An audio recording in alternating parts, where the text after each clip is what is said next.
One of these games was paid for by a real medical company. One of them stars an actual NBA legend punching a caveman. And one of them was named the single worst video game ever made. Not by some random blog, not by an angry fan, but by Nintendo's own official magazine. In print, on paper, you could hold in your hands. The Super Nintendo has one of the greatest game libraries ever assembled. Super Mario World, A Link to the Past, Chrono Trigger, games people still play, still speedrun, still frame on their walls 30 years later. And then there's the other shelf, the one nobody talks about, the one full of cartridges that got made, shipped, sold in real stores to real people, and then quietly buried by history. Some of these games are bad in the way you'd expect. Ugly, broken, no fun. But the best ones, the weirdest ones, are bad in ways you could never guess from the box. There are games on this list built to teach kids how to manage a disease. There are games that reviewers actually liked when they came out, and only turned into punchlines years later. And there's one game so infamous, it basically became a meme before we had a word for memes. We're counting down 10 of them, from merely bad to genuinely baffling. And I promise you, at least 2 of these are going to surprise you, even if you think you already know the worst SNES games list by heart. Let's start the countdown. Quick ground rules, so you know what you're getting. These are 10 real Super Nintendo games, not bootlegs, not prototypes, not fan projects. Every single one shipped on an actual cartridge you could buy. They're ranked from bad to bizarre, and I want to be clear up front. I am not ranking these purely by review score. If I did that, the order would be boring and honestly kind of wrong. I'm ranking them by story, by how strange the reason for their existence is, by how good a tale each one tells about the weird, chaotic, gold rush years of the 16-bit era, when publishers would slap a famous face on any box and pray nobody checked what was inside. So the game at number 1 isn't here because it has the lowest number on a chart. It's here because of something a magazine actually said about it. We'll get there. 2 of these entries broke my brain a little when I dug into them. Games I assumed were always hated, that turned out to have decent reviews on day 1. Stick around for those. They're the whole reason this list is more interesting than every other version of it. Number 10. Let's go. Number 10. Revolution X. Picture this. It's the arcade, mid-90s. You step up to a giant cabinet, grab the gun, and you are shooting your way through an evil regime that has banned music. And the band you're rescuing is Aerosmith. Real Aerosmith. Their faces, their songs, the works. It was ridiculous. It was loud. And in the arcade, it kind of ruled. Then somebody decided to cram all of that onto a Super Nintendo cartridge, years after the arcade version was already old news. And here's the thing about the SNES. It's a wonderful machine, but it was never built to be an arcade light gun rig. The result? Electronic Gaming Monthly gave the port a 4.875 out of 10 and called it, and I love this phrase, an inexcusably poor conversion. Allgame handed the SNES version 2.5 out of 5, while giving the original arcade game a 4.5. Same game, same idea, same band, half the score. The graphics lost their detail. The cursor crawled around the screen like it was wading through syrup, and a genuinely fun arcade experience became a chore in your living room. And think about the timing here. This landed on the SNES in 1996. The Nintendo 64 was basically already on the doorstep. The 16-bit era was winding down, and somebody still greenlit dragging a years-old arcade shooter backward onto aging hardware it was never designed for. It's the kind of decision that only makes sense if you imagine a boardroom that saw Aerosmith and Light Gun on a spreadsheet and stopped reading right there. Not the dumbest game here, but a perfect opener, because it's the story of a good idea shoved onto hardware that had no business running it, at a moment when nobody was even really asking for it anymore. Number 9. Utopia, the creation of a nation. Number 9 is where the SNES got ambitious. Utopia is essentially SimCity in space. You're building and managing a colony on a distant world, laying out infrastructure, keeping your citizens alive, fending off threats. On paper, that is an incredible pitch for 1991. And to its credit, reviewers respected the ambition. This was not a lazy cash grab.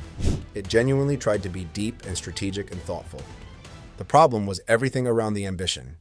The controls were clunky, the pacing dragged, the combat was weak, It became the textbook, great idea, terrible execution game. The kind of title you admire more than you enjoy, where you can feel the brilliant design document buried somewhere under a control scheme that fights you the whole way. Now, hold that name in your head. Utopia. Because this one comes back at the very end of the video, and there's a genuinely wild reason it earned a spot in a countdown of the console's dumbest games, and still got a surprise happy ending in the year 2026. We'll circle back. Number 8. Bill Laimbeer's Combat Basketball. Here's a genre nobody was asking to be reinvented. Basketball. Bill Laimbeer's Combat Basketball took a real tough-as-nails NBA player, licensed his name and likeness, and stuck them on top of a clunky, top-down basketball game that plays like it was designed by someone who'd had the sport described to them over the phone. Allgame gave it 1 out of 5 stars. GamePro gave it a 2 out of 5. The graphics were bad, the sound was bad, and the controls made you feel like you were coaching from the parking lot.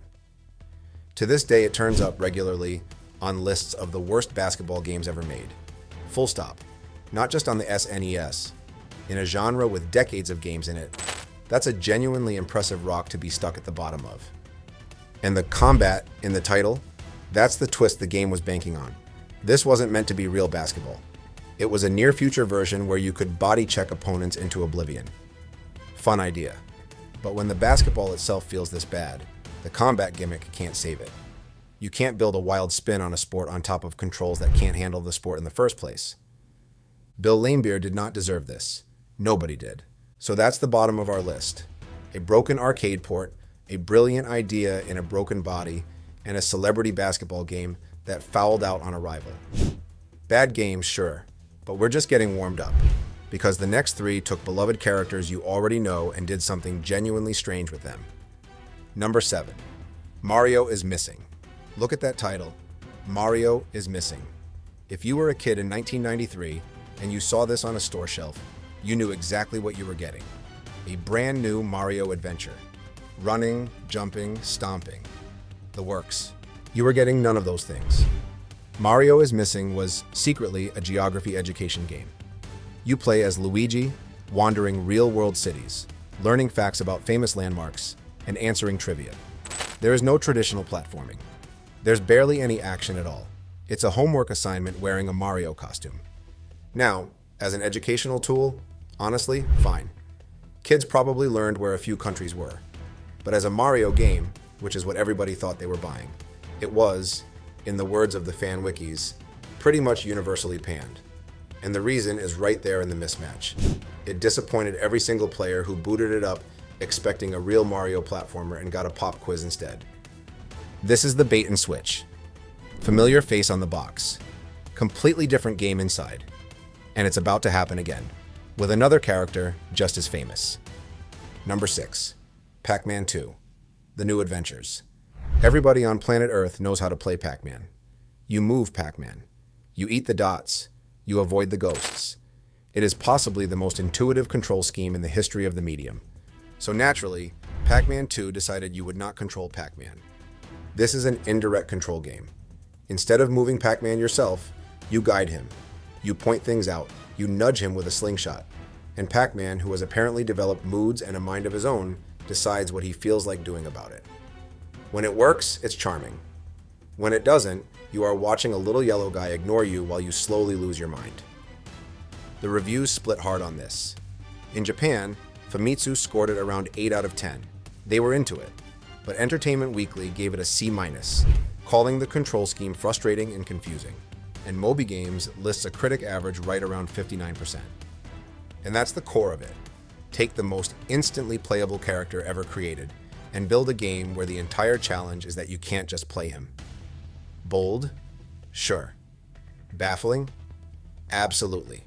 It lands at number 6, not because it's the worst made game here, but because of how strange the decision at its center is.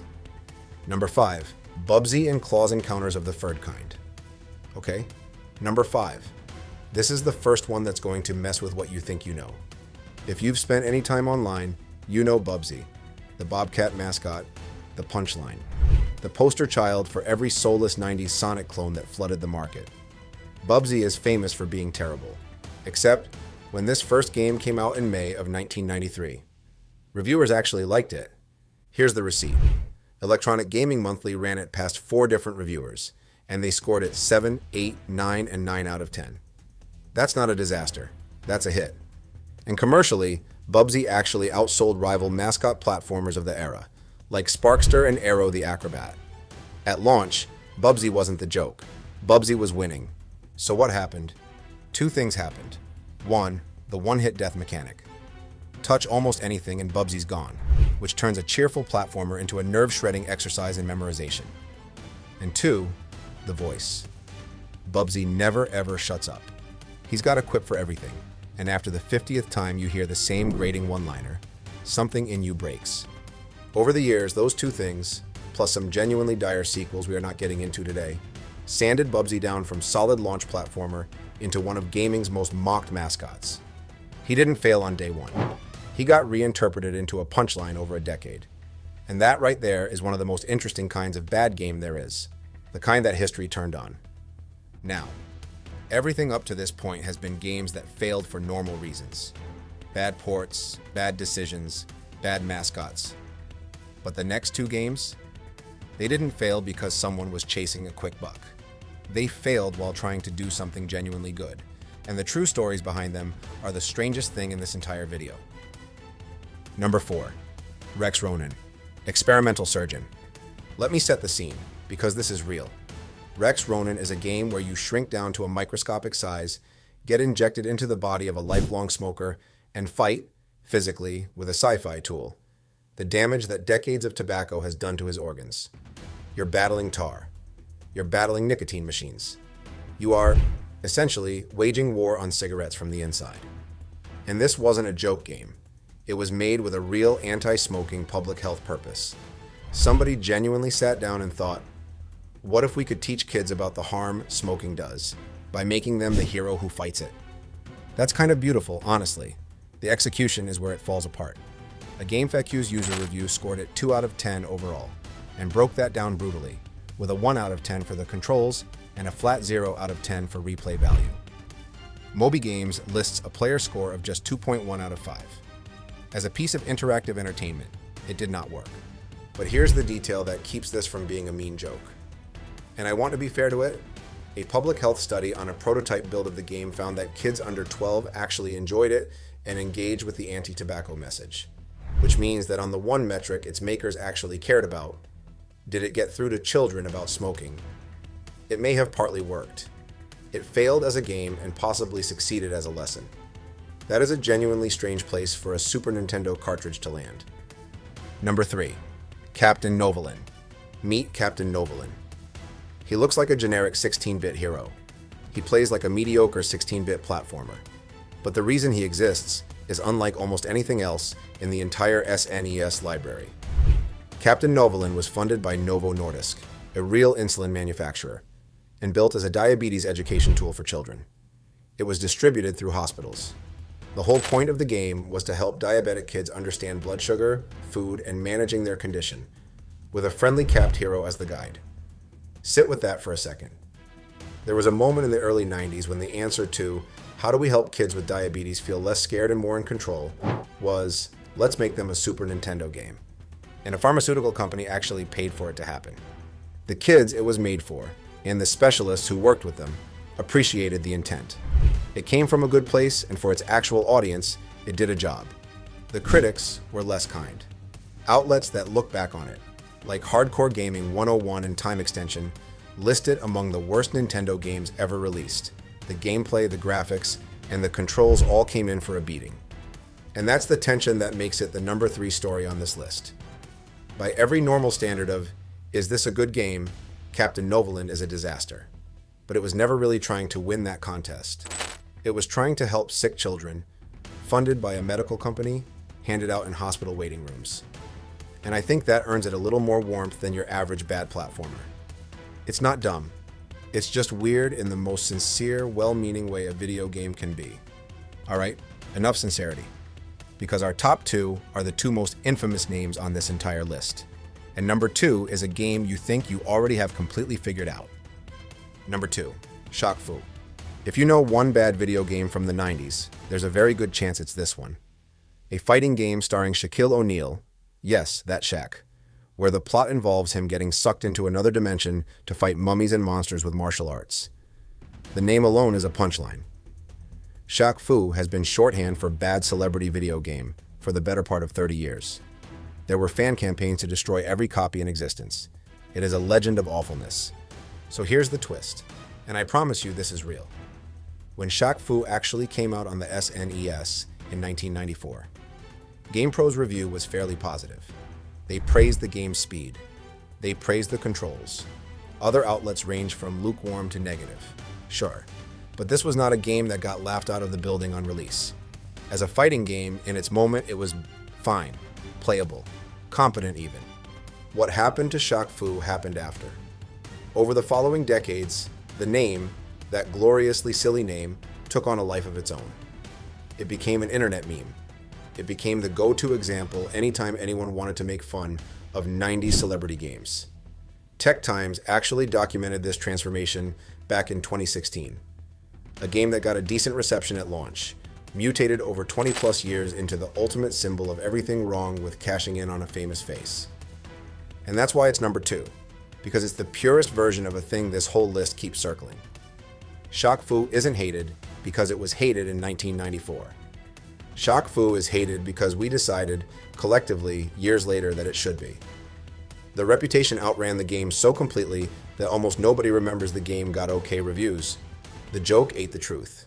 And you have to respect a game that became one of the most infamous titles in history, basically by accident. Which brings us to number 1.